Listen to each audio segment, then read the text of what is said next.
time for the Invisible Ships podcast, where we talk about everything from true crime to the truly weird.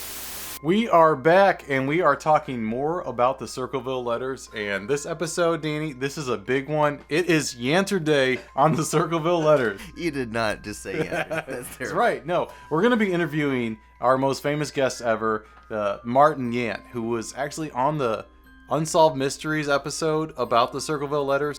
One of the things that we're really going to be getting into today with Martin Yant is whether or not they have the right guy in prison for writing the letters. You know, Paul Freshour served like 12 years in prison, accused as the letter writer, and Martin Yant is the perfect person to talk to you about this because, one, no one knows more about the case than he does. I firmly believe that. And two, Martin Yant is a big advocate. He's a member of the Innocence Project, and he's worked on overturning a lot of cases where people have been wrongfully incarcerated. And so what he has to say about this carries a lot of weight, and I can't wait to get into it. I mean, he's probably like the primary source for the Circleville Letters case. If you don't know what we're talking about, please go back and listen to our last episode where we kind of give you an overview of the case.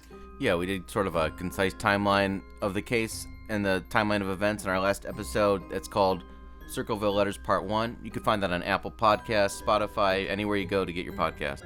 And we also have a good timeline on our website that you put together on invisibleshipspodcast.com. And not only just a timeline, but we have all the evidence, like scans of the letters, photos from the accident, and the police reports. So we're trying to make probably the world's best website on the Circleville Letters. Well, it's like we said in the last episode that we're putting everything on there because we want this to be an access, like a source that people can access to do their own investigations. And all we ask in return is just let us know what you find out. We are really excited about some of the new members and listeners that we have on the Invisible Ships podcast, especially the people from Circleville, because we really want to try to get a core of people that live in that area because we're telling their story.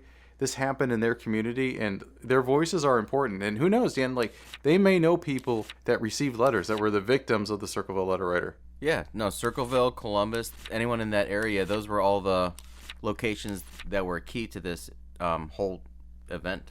Right, and, you know, we were in Circleville like a few weeks back, and it's a cool little place. I mean, the downtown area is very cool. It's historic, and there's an interesting history just to the whole town, too, because it was built on top of a circular Indian mound. You know, we got a pamphlet from the Historical Society all about the founding of Circleville and everything like that. So, Danny, get the freaking pamphlet. Read it. Why Circleville? Compliments of the Pickaway County Historical Society. Text by Howard Jones. You don't need to read all of it. 3 prominent citizens were selected to explore the land that would become Pickaway County. These men were David Bradford, George Jackson, and John Pollock. They traversed the territory and finally located the place for the county seat in a densely wooded, circular bit of land surrounded by an earthen wall. There were towns of several hundred inhabitants within a few miles of this place. No one knows why this committee selected the mound builder's enclosure. The first written account of this circle and its adjacent square is in the diary of David Jones, an itinerant preacher who in 1760 made a short stay among the Shawnee Indians. Since his time, archaeologists have described it, measured it, and wondered as to its use. There were 2 concentric walls with a moat between, enclosing the town site. The walls were about 10 feet high, and the ditch about 10 feet deep. The diameter of the outer wall, according to Caleb Atwater, was 69 rods. The western side of the square was tangent to the circle with a gateway between. The square had only a single wall, about 10 feet high, with 8 openings, and each side measured 55 rods. So it was sort of like maybe a burial site or a sacred space. So you built a town on top of an Indian burial mound / sacred space. So you know that there's going to be some weird stuff in your future. You're kind of asking for trouble. So you know what? I was thinking, like, this would be a really good topic for, like, a future episode. We're going to put that in the hopper. But no, I mean, seriously, Circleville is a cool place to visit. I would love to go there on Halloween. It is slightly creepy. Yeah, and they're famous for their pumpkin festival. It's really cool when you drive in to town, their water tower is a giant pumpkin. Exactly, yeah. They're known for it. They're known for it, and it's cool. And if you love the fall, which, if you're from Ohio, you pretty much love the fall, it's got to be a cool place to go. I did want to make one note for historical accuracy. At this point in time, the town is no longer circular shaped. They ended up squaring the circle sometime in the 1800s, I think. Big mistake. That was a big mistake. It seems like everyone regrets it. So. Yeah. We already told you that Martin Yant is the worldwide authority on the Circleville Letters. He's also a former journalist. He's the president of Ace Investigations, and he's a big-time advocate for those that are wrongly incarcerated. All right, Darren, let's call Martin Yant. Ace Investigations, Marty Yant. Hey, Marty, this is Darren. How are you? All right, how are you, Darren? I'm doing good. Are you okay to do this interview? Yeah, I think one thing I want to do is go back and get your original email, which I think has your information. Let me get your address. My home address? Pardon? You want my home address? Yeah, my address is 79. So, that's a little strange. Usually we ask the questions. But we knew that Martin Yant was going to be thorough, and we were really excited to just get into the Circleville Letters case and talk about that with him. Okay. I had a chance to do some work on this week, and have reread the trial transcript. All right. Which continues to raise questions. Every time I read through it, I see something else. But how did you find out about the story to begin with? So we explained to Martin that we became familiar with the Circleville case through Unsolved Mysteries and the Whatever Remains podcast hosted by Marie Mayhew. And then we got into more details in our interview with him. And then Martin warned us that the case has a strange way of pulling you in and not letting go. Yeah, it's fascinating and addictive, so be careful. Yeah, it's too late. We're already in.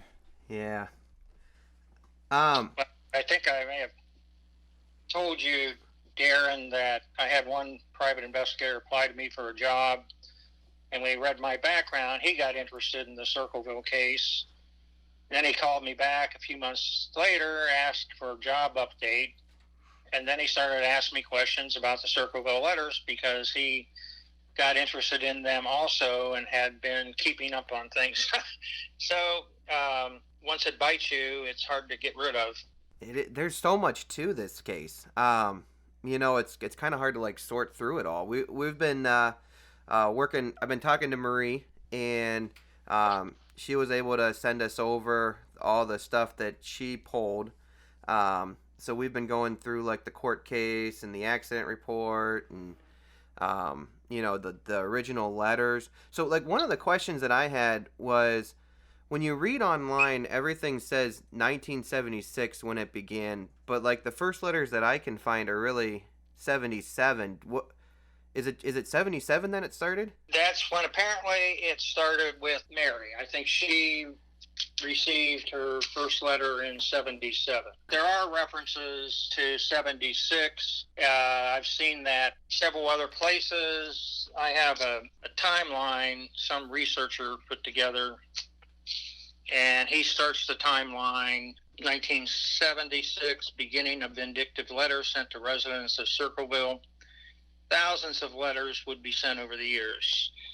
Now, that could be an exaggeration about how many letters were sent, but there certainly were hundreds. Yeah, and in the Freshour court case, I saw where they made reference to 1,000 letters.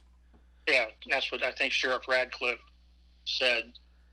Yeah, but there's not really a true count of how many. Now, is that what the police would have had, or is that? I think Radcliffe said that they had 1,000 letters. Okay. But they only released the 39, which became court exhibits. Yeah, is there a way to get a hold of them, or is that an ongoing, so it's not a closed case? I think I tried. I think other people have tried subsequently, and they're gone. They wouldn't have any reason to keep them, really.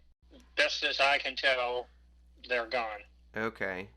So when did you start getting involved in the case? Well, I followed it. I was a commentary editor at the Columbus Dispatch and a columnist, so I followed the trial.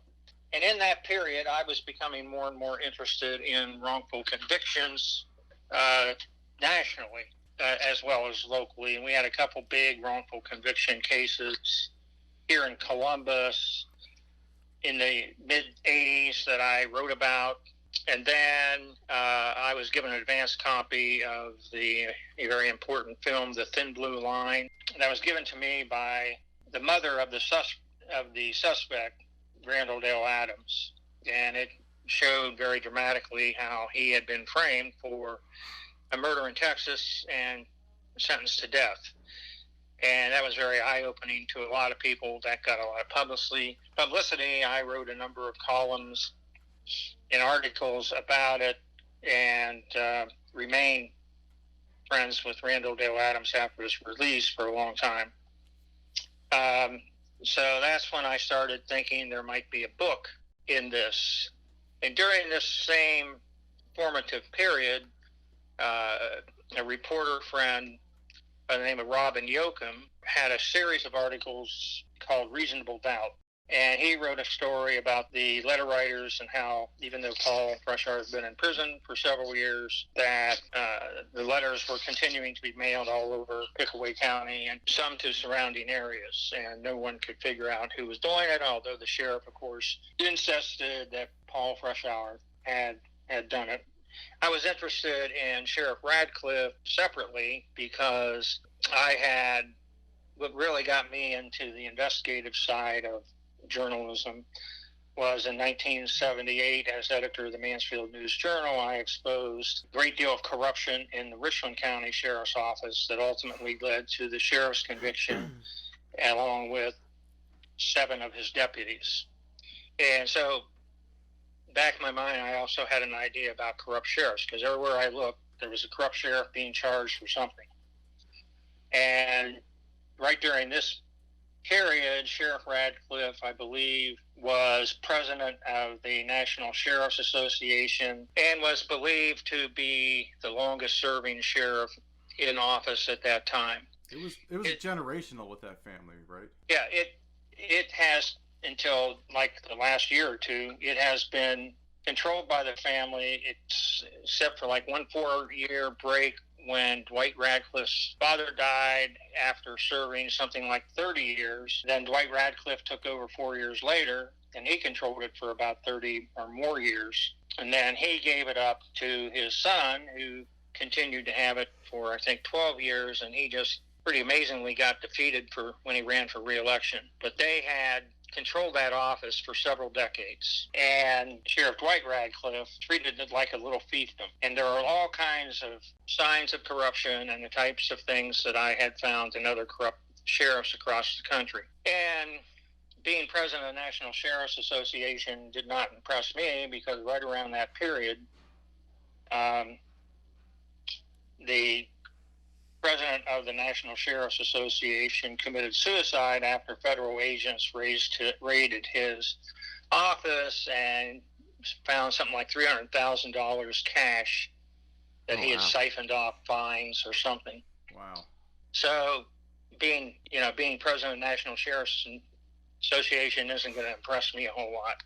Well, Martin and the letter writer are in agreement about Sheriff Radcliffe's corruption. The dates that Radcliffe was actually the NSA president were from 1987 to 1988. So in 1977, he wasn't actually president. So, it's a very antiquated office that shouldn't exist.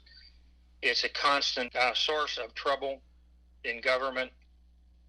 And I think it should be abolished. It's almost been abolished on the East Coast. Do you mean elected sheriffs should be abolished? Yes. Okay. And it was at this point of the interview where we changed gears and we wanted to know how Martin himself got so involved in the Circleville Letters case. Well, that's an interesting story. I was first contacted by Paul Freshour's then wife, Marilyn, in 1993, I believe. I think what I did is I wrote a story for the Columbus alternative newspaper, Columbus Alive, which at that time did investigative journalism, but I did a big story on it at that time, and I got a few calls, including one threatening phone call, but then that kind of died down. That story made its way to Marilyn Freshour, Paul's wife, who called me and wanted to meet with me, and she gave me information and that told me maybe I should dig deeper, and she would give me what she had. So I started looking into it more and kept finding all kinds of oddities about it. But that started in 93. I wrote an article about it, which caused a small stir, but that was about it. I'd get an occasional phone call or letter or something, but that's pretty much the way things were back then. That there wasn't any kind of massive reaction usually to a story. But all that changed with the internet. Yes, the internet. So going back though, so you got a threatening letter Yeah, I want to hear about that. when you were trying to write this? Threatening letter when the story appeared in Columbus Alive. Well, it was somebody who had a particular complaint that caused me to think they knew something. It was a call in the middle of the night, woke me up, and it was a woman, and she said, I read your story about Paul Freshour, and I see you mentioned that an El Camino was seen by the place where the sign was found. Don't ever mention that El Camino again. And I said, what's the big deal? I said, I didn't say somebody had an El Camino, that Paul Freshour owned an El Camino, or anybody else. I didn't mention any names. That's straight from the police report, which I think may have been withheld. But I said, it's right from the police report. It's not something I made up. And she just said, just don't ever mention it again, and hung up. So, going to Ron's accident. So, do you think that Ron's car accident was related to the letter writers? Like, do you think he got that letter or got that phone call that got him out? And Yeah, was Ron talking to the person that was tormenting the family, the letter writer, when he left the house? There's nothing in the police report in the Freshour case that mentions that death and linking it in any way to the letters. Exactly what happened and who said what is hard to say, but sometimes I think that this was just a fanciful theory that kind of got into the narrative, that Ron got a call from the letter writer. He figured out who it was, decided to go confront the letter writer, kissed his daughter goodbye, and drove down the road and crashed and was killed. So I just reread the transcript, and that narrative is in there. So that narrative has been around to the point that apparently it was part of Mary Gillespies' story. That he did get a call, he had reason to go out, he was trying to locate the letter writer when he crashed. Who that person was on the phone, I don't know. I'm going to try to reach the daughter. He supposedly gave a kiss goodbye and told her he'd be back shortly. But whether that exists or it's just a dramatic story that's been added, I can't tell you. The accident itself probably could have been better investigated. One thing that's of interest about Sheriff Radcliffe, and the title of my book on sheriffs is called 10-Star Tyrants. I like it. He acted like a tyrant. And it even mentions that the Highway Patrol complained that he would not allow the patrol to investigate accidents in Pickaway County that were on state highways. They normally investigate those. Most sheriffs welcome their investigation because they're far better and more thorough. Back then, at least, the state patrol couldn't investigate accidents in Pickaway County without being invited in by the sheriff. So they did this investigation themselves. And I think, that could be part of the problem. Everyone seems to be in agreement that the sheriff's department kind of dropped the ball when it came to investigating Ron Gillespies' accident. The letter writer has maintained that Ron was murdered, and a lot of other people kind of think that there was some foul play involved too. So we talked to Martin about why that narrative exists, why people think that this death on 5 Points Pike was so suspicious. Ron Gillespie did take a gun with him or had it stored in his pickup truck. That's unclear. But when he was found, the gun was on the floor, and it appeared that one bullet had been discharged. Yeah, I just read that police report. It said, that the gun was found, I think, underneath him. On the ground. And then, that there was a discharged round But I mean, it's hard to say when that round was discharged, right? Right. The weird part is looking on a map and looking at where Ron would have left, and to get to 5 points, like he definitely wasn't going. He was going the opposite way of Circleville. You know, he was kind of going out to us. Where I mean, what else? What would be out that way that you would want to go? You know, at 10 at night. Yeah, it's all mysterious and bizarre. How much of it is sinister, I don't know. I'm going to try to get some more answers. I originally tried to talk to Mary Gillespie. She would not talk to me. I tried to talk to the daughter, and at that time, she would not talk to me. The only person who would talk to me from that side of the family was the oldest daughter, Dawn. Okay. So I couldn't get much family information from their point of view. It certainly appears to be mysterious, but he did have quite a bit of booze in his system, so it could have just been an accident caused by alcohol. Everything that we see written about this, they make a point, all the publications, that Ron wasn't much of a drinker. Yeah, and that's even what Paul's sisters still have told me recently, that they didn't know him to be a drinker. I don't want to get into personalities a whole lot, but let's just say heavy use of alcohol is not unusual in that family. And he had, I think, 0.16%, so he was like double over the limit. And that's a good bit of alcohol. What the truth there is, perhaps this letter writer had just gotten him to the upset that he was drowning his sorrows in booze. I think he was capable of more drinking than a lot of people want to say that he was. Do you think that we can assume, if this was the call from the letter writer, that he recognized that person's voice? I mean, that's what caused him to leave the house? Is that, or am I taking too many leaps? That's the story. I don't know. I don't know if that call occurred. I don't think they tried to get incoming phone call records back then, which you could, but it was certainly a more cumbersome process. And so we'll never know. Martin, preceding the accident, before Ron died, were the police really concerned about these letters, or is this something they just assumed was not really even part of their mandate to investigate? They were more of an irritant.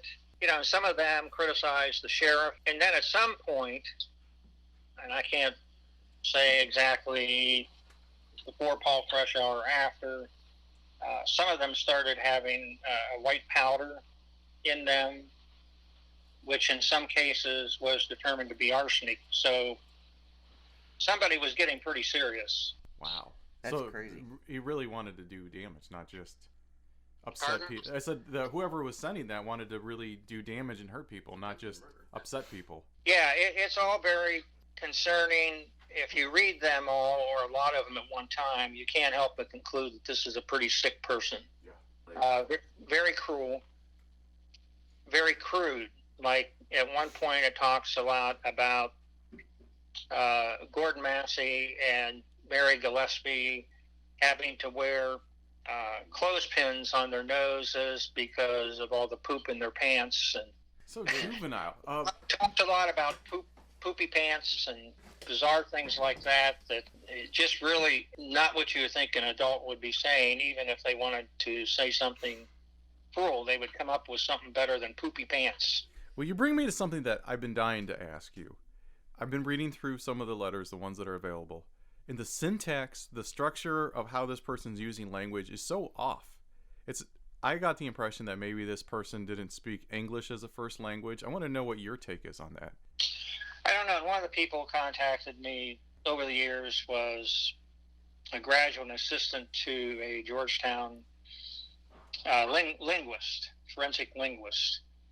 and they were going to try to analyze the writing and see if they could make any kind of determination about who may have written the letters. And forensic linguist doesn't just look at the shape and form of the letters, but also the language itself and the syntax. And so I was kind of hopeful for that, but then the grad student disappeared. And it's like so many other things. I get contacted and somebody goes a little further with it and then they give up and disappear. But, you know, it would be nice to have the letters more thoroughly analyzed. You know, I know some very good handwriting analysts, not somebody who, you know, got a mail order certificate, and they're quite often consulted all over the world, so they know their stuff, but they're not cheap. So, and I've been doing this on a bare bones budget, no particular interest in it other than it's an intriguing mystery. But all that changed to a certain extent after the internet took off in 2000. I hadn't really heard much, if anything, about the letters since I wrote the first article in 1993, and after Unsolved Mysteries, ran with it, and then, you know, there was a spark of interest, and then it died down. Then all of a sudden, right around 2000, I start getting emails from people all over the country, and in some cases all over the world, wanting to know more about the Circleville letter writer. And that's been kind of a constant stream of inquiries since then. And it got to the point that I just couldn't keep up with it.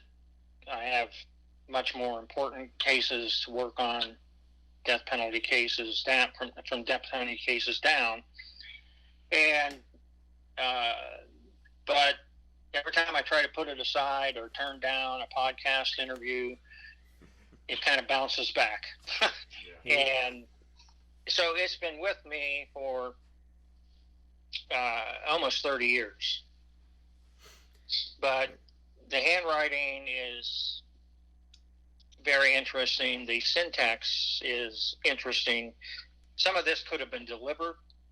A lot of it comes off as country boyish, and which could all be a ruse, but it's all very intriguing as well. Lots of misspellings, you know, or writing T-O instead of T-W-O when he's talking about 2 weeks. And, you know, Freshour has, like, what, a master's degree? And I think he may have had 2 master's degrees, actually. He was no dummy. He was no genius. His sisters helped him get through grad school. He had 2 sisters who were very devoted to him. They're a very tightly knit family. So he was smart, but I think he was more book smart than street smart. So I guess, like, the question is why do you feel so strongly Paul was innocent when he admitted to Sheriff Radcliffe for writing approximately 40 to 50 letters? Well, first of all, I'm not absolutely convinced that Paul was innocent. Okay. I think he was wrongly convicted.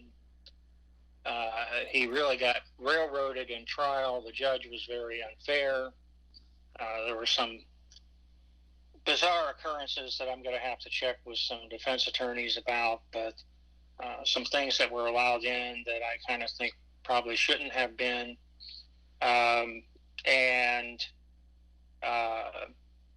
And then there's this one report that mentions 2 other bus drivers seeing some kind of vehicle right near the scene right before all this happened. And there's no mention of it at all. And in fact, I just noticed last night, one of the 2 bus drivers who saw quite a bit, was called as a witness to verify just that she was driving behind Mary that day in another bus, and she saw Mary pull over, get out of her bus, and go down and grab at this sign while she was driving by. they didn't ask her anything about seeing a orange car, which she described as a Vega, with black covering the back end of it. Wasn't even asked that. Here's some strange character right at the scene, and they don't ask her about it. But then the second person gave a much better description, described it as a yellow or orange El Camino, and said that a large man was standing outside, and he turned away when she was driving by, acting like he had to go to the bathroom or something. And there was something covered in a tarp in the back of the El Camino. And that was never mentioned in court. Paul seemed not to know anything about it when I brought it to his attention. So I have a feeling one or both of these sightings may have been withheld from the defense. So so Paul at this point was going through a pretty messy divorce with his then ex-wife Karen. That whole timeline is very intriguing. She left him, I believe, in August of 82. Paul filed for divorce on October 28th, 1982. Then I think even after he filed, these signs started popping up with more frequency. And then the booby trap appeared on February 7th, 1983. So all within a 3-4 month period, things really went south for Paul.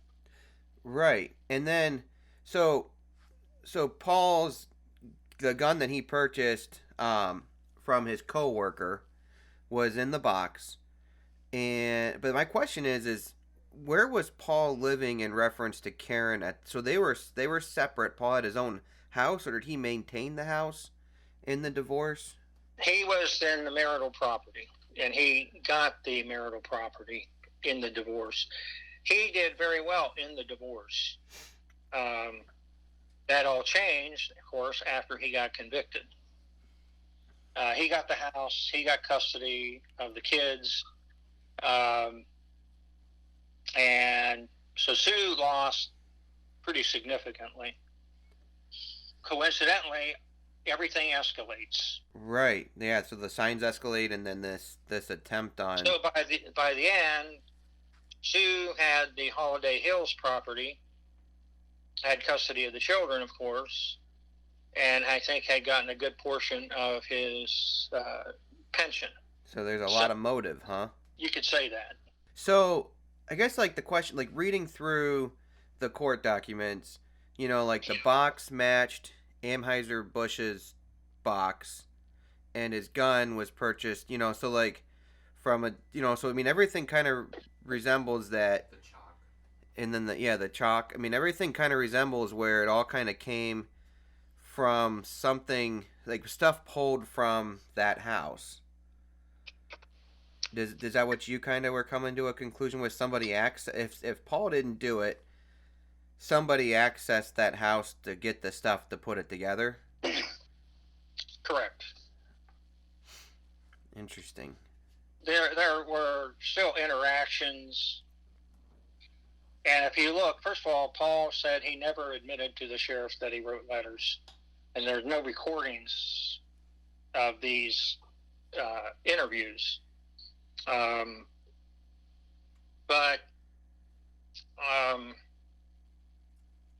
when Paul was asked about the gun, was confronted that the gun in the booby trap was his response supposedly was, "I take full responsibility for the gun."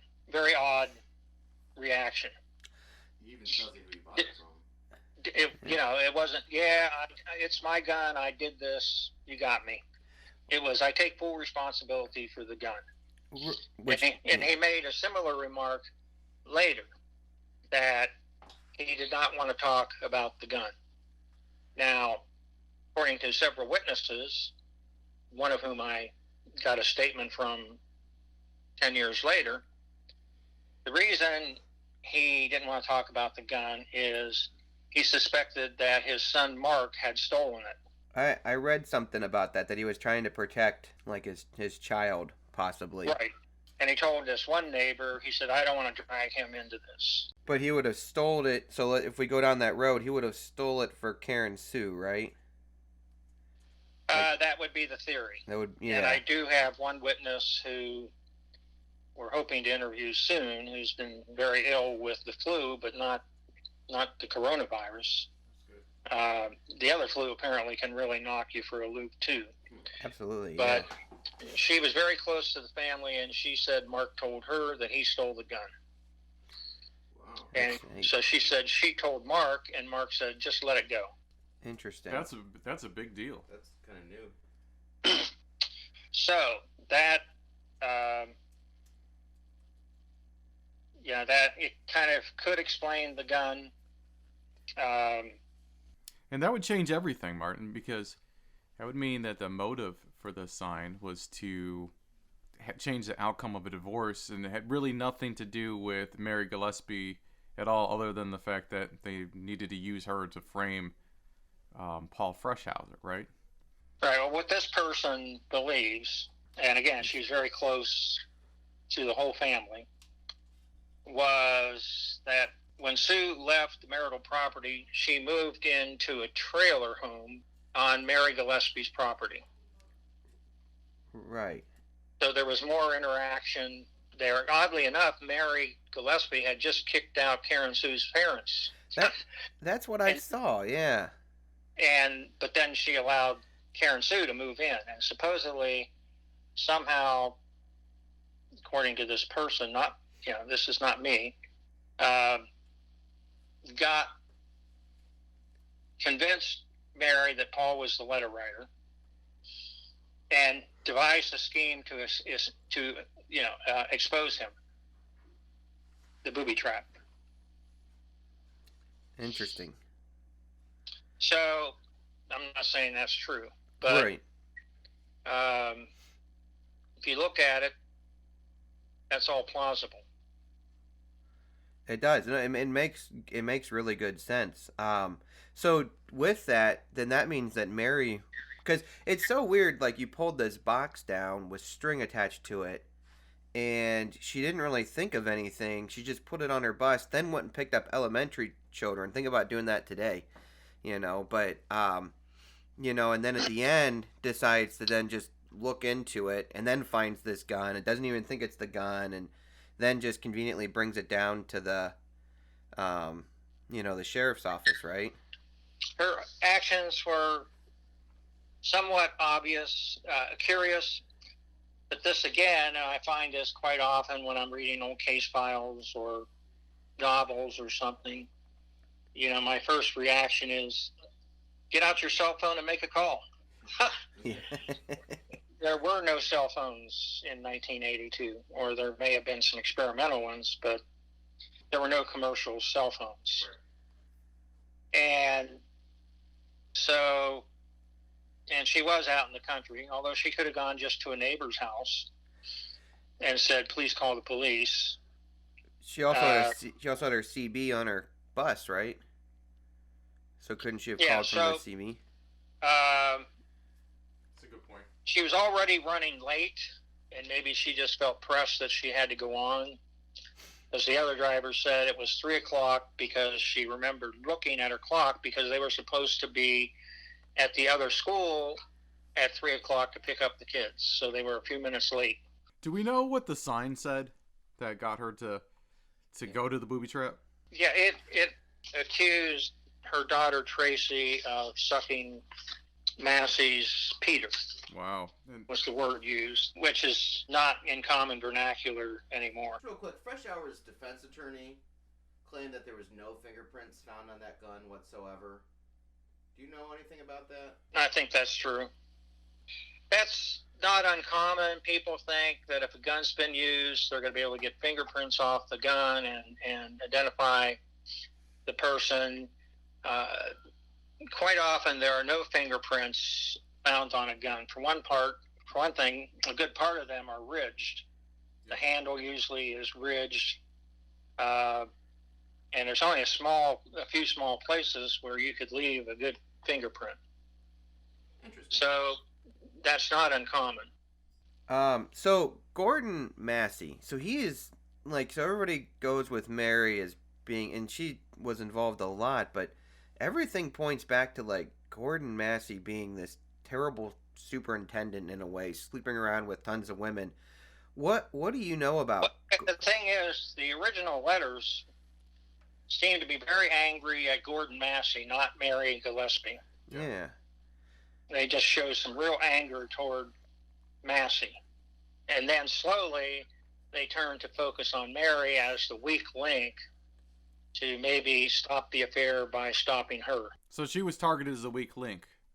That's what it seems like. I remember in one of the early letters, he even says that he needs to find one of the weaker bus drivers and get her to stop it. Yeah. So they picked Mary maybe because she had children or something like that. What do you think? Well, I think there probably was an affair going on. But, the person wanted to let Massey know that it was going to be exposed if it didn't stop. But it apparently didn't faze him at all. What do you think? Why do you think the writer cared so much about what Gordon Massey was doing or the ongoings at the school? I have no idea. It's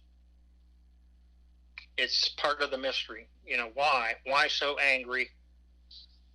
Why so relentless? There's been speculation that it was Massey's son who was the letter writer, and or his wife. But it'd be a lot easier for his wife just to file for divorce.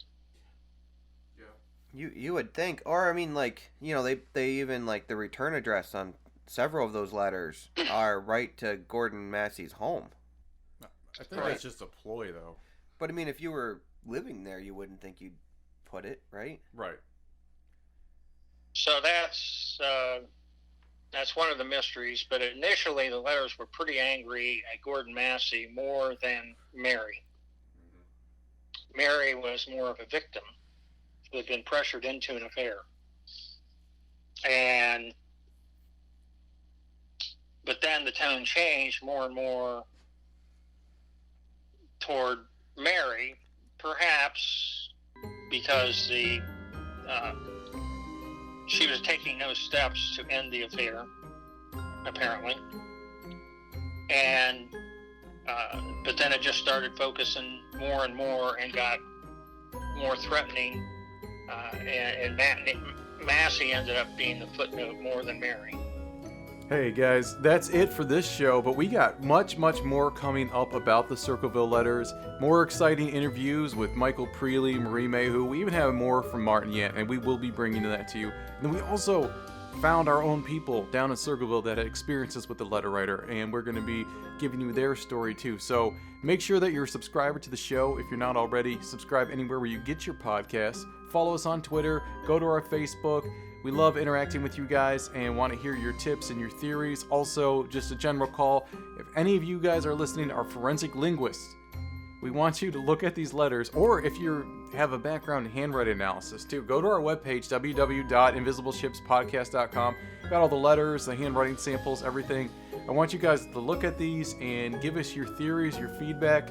And again, we want to know what you think.